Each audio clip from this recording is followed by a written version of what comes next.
जय श्री राधे। जय श्री राधे कृष्ण। जय श्रीमद् भगवद गीता। भगवद गीता का जो भगवद गीता में अर्जुन को भगवान श्री कृष्ण भगवद गीता सुना रहे हैं, वो आपको सामने में प्रथम अध्याय सुनाने जा रहा हूँ। कृपया सुनाएं। जो अर्जुन को श्रीमद् भागवत जी गीता ज्ञान दिया है सो तुमको मिले। भय भंजन। भगवान श्री कृष्ण चंद जी से किशोरदास जी मांगता है, हे प्रभु, गीता ज्ञान के उच्चारण करने से पूर्ण ब्रह्म को पाता है।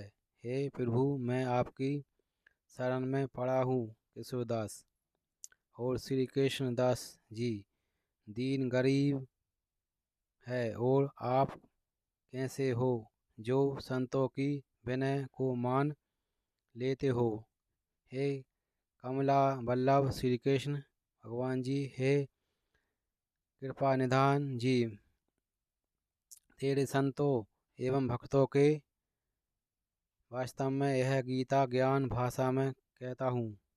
जब कौरव और पांडव महाभारत के युद्ध को चले तब राजा धृतराष्ट्र ने कहा, मैं भी युद्ध देखने चलूँगा। तब श्री वेद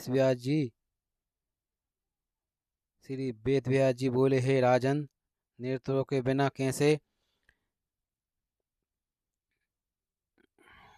देखोगे। राजा धृतराष्ट्र ने कहा, हे प्रभु जी, देखूंगा नहीं तो श्रवण तो करूँगा। तब व्यास जी बोले, हे राजन, तेरा सारथी संजय जो कुछ महाभारत के युद्ध की लीला कुरुक्षेत्र में होगा, जो तुझे यहीं बैठे ही श्रवण करावेगा। वेदव्यास जी के मुख से वचन सुन संजय ने विनय करी, हे प्रभु, क्या हस्तिनापुर में कुरुक्षेत्र की लीला में कैसे जानूंगा तथा राजा से किस भांति कहूँगा। तब व्यास जी ने प्रसन्न होकर संजय को कहा, हे राजन, तेरी कृपा मेरी कृपा से तुझे यहाँ से ही दिखाई देगा। व्यास जी के इतना कहते ही संजय की दिव्य दृष्टि हो गई और बुद्धि भी उनकी दिव्य हो गई। तब आगे महाभारत का कौतुक कहते हैं, सुनो। 7 अक्षौणी सेना पांडवों की और 11 अक्षौणी सेना कौरवों की। यह दोनों सेना कुरुक्षेत्र में जब एकत्रित हुई तब धृतराष्ट्र ने पूछा, हे संजय, धर्म के क्षेत्र में युद्ध की इच्छा से एकमत हुए मेरे और पांडु के पुत्रों को क्या किया। संजय ने कहा, पांडु की सेना को कुरुहित देखकर दुर्योधन द्रोणाचार्य के समीप जाकर कहने लगे, हे आचार्य, देखिए, आपके शिष्य बुद्धिमान द्रुपद पुत्र ने पांडवों की बड़ी सेना की कैसे व्यूहरचना की है। इस सेना में अर्जुन, भीम, बड़े बड़े धनुर्धर वीर, युद्धवान, विराट, महारथी, द्रुपद, धृतराष्ट्र, चेकितान, बलवान, पुरुजित, कुंतीभोज, नरों में श्रेष्ठ, भीष्म, पराक्रमी, युधिष्ठिर, बलवान, अथमोजा, अभिमन्यु व द्रौपदी के 5 पुत्र, सबके सब महासारथी हैं। हे ब्राह्मण श्रेष्ठ, आपके स्मरण शास्त्र अब मैं सेना के प्रधान सेनापतियों के नाम वर्णन करता हूँ। आप भीष्म, कर्ण, बुद्धि युद्ध विजय, कृपाचार्य, अश्वत्थामा, विकर्ण, सोमदत्त का पुत्र भूमिशर्मा और बहुत से सूरवीर मेरे लिए प्राण तक देने को तैयार हैं। ये लोग अस्त्र चलाने में बहुत चतुर हैं और सब युद्ध विद्या में प्रवीण हैं। हमारी सेना जिनके भीष्म रक्षक हैं अपार बल है, और उनकी सेना के जिनके भीष्म रक्षक हैं थोड़ा सा बल है। तब आप सब अपने मोर्चे पर सावधान रहकर सेनापति भीष्म की रक्षा कीजिए। कुरुविंद भीष्म पितामह से दुर्योधन प्रसन्न करते हुए और ऊंचे स्वर में गरजते हुए शंख बजाए। फिर चारों ओर शंख नगाड़े ढोल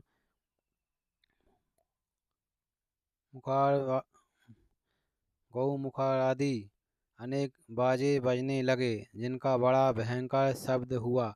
जिनके अनंत सफेद घोड़े के रथ पर बैठे माधव श्री कृष्ण और पांडव अर्जुन ने भी दिव्य शंखों को बजाया। श्री कृष्ण ने 5 यज्ञ और अर्जुन ने देवदंत नामक शंखों को और भीषण कर्ण करने वाले भीष्म ने पुंडुरम नामक बड़े शंख को बजाया।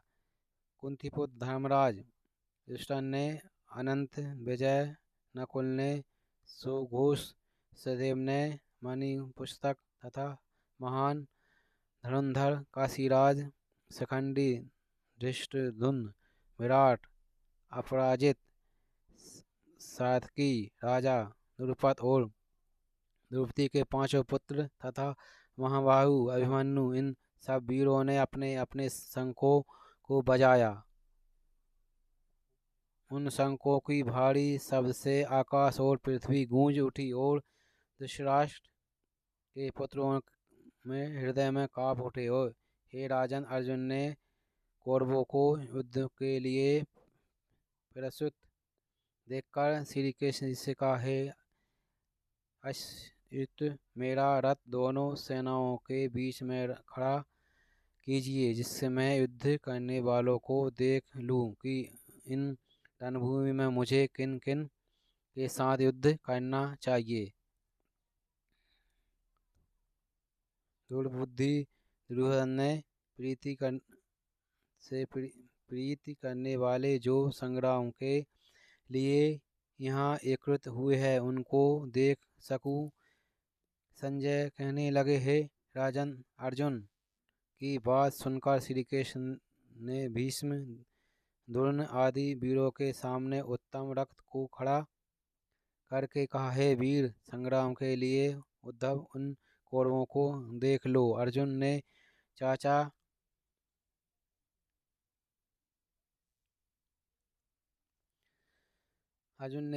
चाचा, बाबा, गुरु, मामा, भाई, पुत्र, ससुर और स्वजनों को शास्त्रों से सुरक्षित खड़े देखकर और उनके इन दोनों सेनाओं में अपने ही संबंधियों को खड़ा देखकर परम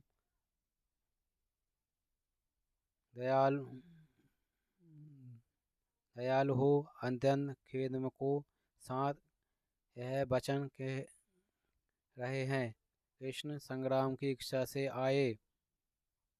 इन अपने बंधुओं को देख मेरे अंग ढीले हो रहे हैं और सब सूखा जा रहा है, मुख सूखा जा रहा है। मेरा शरीर के बेकल हो रहा है, रोमांच खड़े होते हैं, गांडीव हाथ से गिरा जा रहा, सुजा जली जा रही है।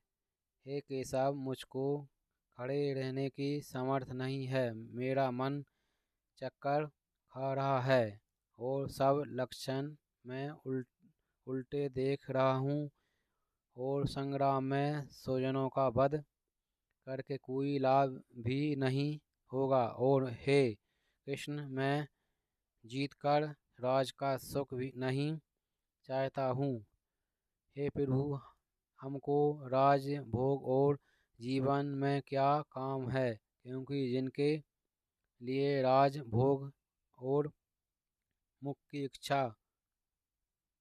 की इच्छा की जाती है, वे सब संग्राम में प्राण और धन की ममता छोड़ मरने को तैयार हैं। और आचार्य, पिता, पुत्र, पितामह, मामा, ससुर और पुत्र, साले और संबंधी, ये सब मुझे मारे तो भी हे मधुसूदन, मैं इन्हें मारने की इच्छा नहीं करूँगा। हे जनार्दन, त्रिलोकी के राज के लिए भी मैं इन्हें मारने की इच्छा नहीं करूँगा। हे जनार्दन, त्रिलोकी के राज के लिए भी मैं इन्हें नहीं मारना चाहता। फिर इस पृथ्वी के लिए तो कहना भी क्या है जनार्दन। धृतराज के पुत्रों को मारकर हमारा क्या होगा? इन आपताइयों का वध करने के पाप ही होगा। इसलिए हमें अपने भाई धृतराज के पुत्रों को मारना अनुचित है। हे माधव, स्वजनों को मारकर क्या हम सुखी रह सकते हैं? सब लोभ के वशीभूत हैं और कुल के नाश करने तथा मित्र द्रोह करने में पाप को नहीं देखते। कर कुल नाश को जानते हुए भी हमको इस पातक से क्या नहीं दूर रखना चाहिए। कुल का नाश होने से कुल के प्राचीन धर्म नष्ट हो जाते हैं। फिर धर्म नाश होने से कुल में पाप बढ़ता है। हे श्री कृष्ण, पाप से कुल भी की स्त्रियां विभिन्नचारिणी हो जाती है, जिनसे वर्ण संकर संतान उत्पन्न होती है। वह वर्ण संकर जिन पुरुषों के कुल को नष्ट किए हैं, उन्हें तथा उन कुल को नरक में पहुंचाते हैं, क्योंकि श्राद्ध तर्पण आदि तो जाते हैं। वर्ण संकर बनाने वाले दोषों से कुल स्वजनों के जाति धर्म और कुल धर्म निरंतर नाश हो जाते हैं। हे जनार्दन, मैंने बराबर सुना है कि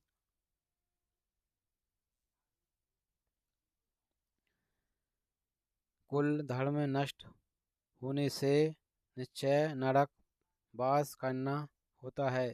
हाय, हम बड़ा पातक करने को तैयार हैं, जो राज सुख के लाभ से अपने स्वजनों को ही मारने की कोशिश कर रहे हैं। मुझे शास्त्र सहित एवं उपायहीन को रणभूमि में बांधकर डाल दो तो मेरा बहुत कल्याण हो।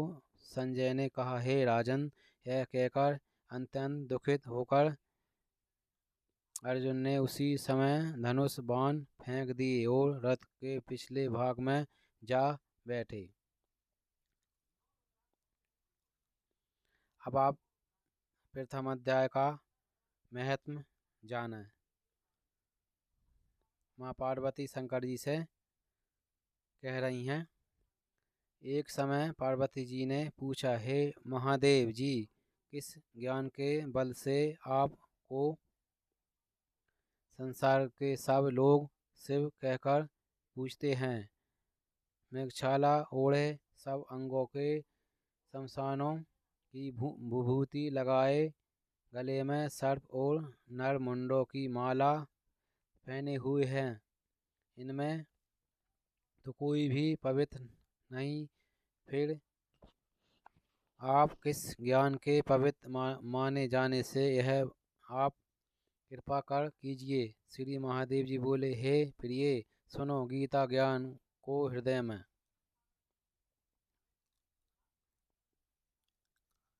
आप प्रथम भाग सुन रहे हैं, इसका भाग अगले वीडियो में आप देखें।